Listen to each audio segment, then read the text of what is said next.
Yeah, so we're up here with Bruce Dillon. Go ahead, guys. So I see number 27. When I bought it, it was 27. How did you get that number? My good friend that helped me quite a bit, and he's been a good friend. He raced at Caraway, and Okay. he used number 27. Oh, he did. And he was a track champion down there, and in the early '80s, and so I just decided if I ever had a round track car, it was going to be number 27. Oh, that's cool. So that's how it came about. And the orange color?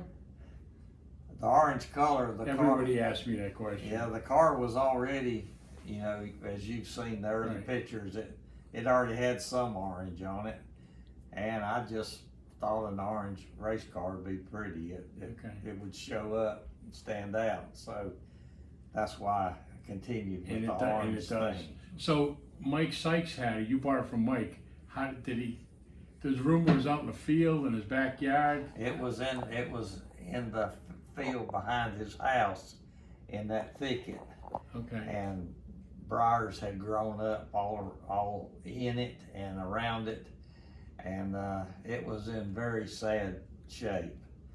And of course, it not having any windows in it and no cover on it, it was full of leaves, and they'd gotten wet, and between the calcium of running it on dirt tracks and the leaves and the wet, it was just completely rotted out inside. The floor pans and rocker panels were almost gone, and so I got it, and we cleaned it up, and I couldn't decide exactly what I was going to do with it, and then I remembered I'm good friends with Bill Blair, and he was going to Daytona every year with his Oldsmobile, and so I said, well, we'll just restore this thing, and we'll take it to Daytona and use it on the beach, on the old beach course in that parade.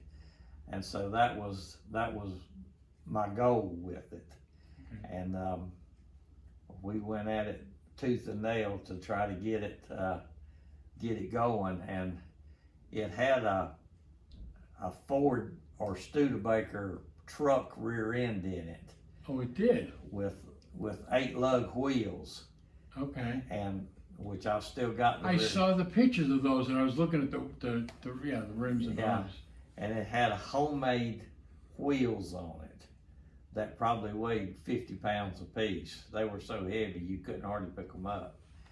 And it had Chevy 1-ton truck front drum brakes on it. Okay. That were 8 lug. So it had 8 lug wheels all the way around.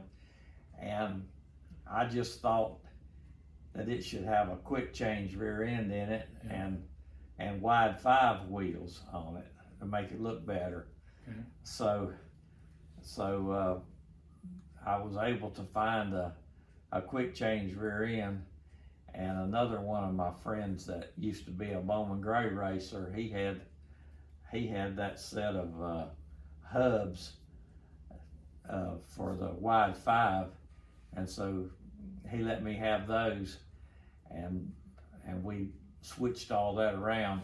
Okay. And put disc brakes on it, and it was quite a chore. How long did it take you to build, to restore it? I had it probably about a year and a half, Okay. a year and 3/4, trying to get it ready to go to Daytona, and it had a 6-cylinder motor, and I tried to start it, and it would only turn a half a turn and stop. So I think it's got a rod broke in it. I've got it over there in the corner, and I just thought a race car ought to have a V8 in it to sound like a race Yeah. car. So my friend that had the number 27, he had some motor parts from a drag race motor, and we took those parts along with some stuff I had and we built the 350 Vortec that's in it, Right. and then I got ready to try to drive it around the block here, see if it would roll, and it wouldn't roll. The transmission was torn up in it, so I had the transmission laying here on the floor, and it was a fully synchronized 3-speed. I thought surely there couldn't be nothing wrong with it, so I didn't even take the cap off of it. Yeah. And when we were trying to drive it and saw all the problems, I took the transmission back out and took the cap off of it, and every gear in it was torn up. So, and it had a really bad shifter on it, a really cheap shifter that wasn't any good. So I found the transmission that's in it now, and it had that hurt shifter already on it. So I got the whole combination and put in it, and as you know, it shifts really good. It shifts real good. So real good. But then we got it all together, and I had another friend of mine that worked at Richard Childress. He retired from there with about 21 years Wow. service, I think, and he was a Caraway racer and built race cars. And I got him to come over here, and he knew about sheet metal work and so on, and he helped me. We put floor pans in it and rocker panels on it, and I took it to another friend, Bo Ellswick at Carolina Coach Works down in Sophia, and he sandblasted it and painted it. Okay.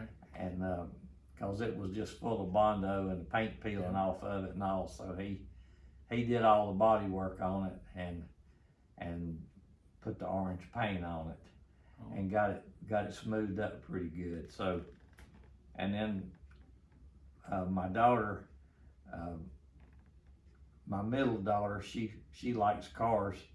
The other 2 daughters don't care too much about them, but she wanted to go with me, so she went with me to Florida. Oh, to the beach? To the beach, and we stayed at the Streamline Hotel. Okay. And so we just did the whole deal while we were there, and went to the Living Legends parade on Monday and the beach parade on Saturday, and it was just a great time. And I hope I can do it at least one more time. Yeah, it's been on my bucket list. That's why I bought the car from you. Yeah. And I just haven't got there yet, but someday I hope I get the car there. Well, this it's a neat thing, and to just, you know, half of that race course was on Highway A1A on pavement. Yep. And then you turn off and go onto the beach, and you turn onto that beach, and you just think about the famous race drivers and the NASCAR history that took place there. It'll just give you chills. Wow. To just see that, and imagining, you know, Curtis Turner and Tim Flock and those guys, Petty and Petty's and Fireball and all those driving on the beach, and those big heavy cars sliding them around and so on. So it's worthwhile to do at least once, and I hope I can do it one more. Anyway, you know, it's funny because when you own cars like this, you're a caretaker for a while, Yes, right? yeah. Well, you were a caretaker. Mike Sykes was a caretaker for 20 years. I'm a caretaker. I actually sold it and I bought it back. yeah. And I just want to thank you for taking care of it and getting it ready for me, because I love that car. Absolutely love that car. Well, I'm thankful that you have it and that you're a caretaker of it, and I feel like it's in good hands. Yes, okay. Well, thank you, Bruce. I appreciate Yeah, the time. okay. Thanks.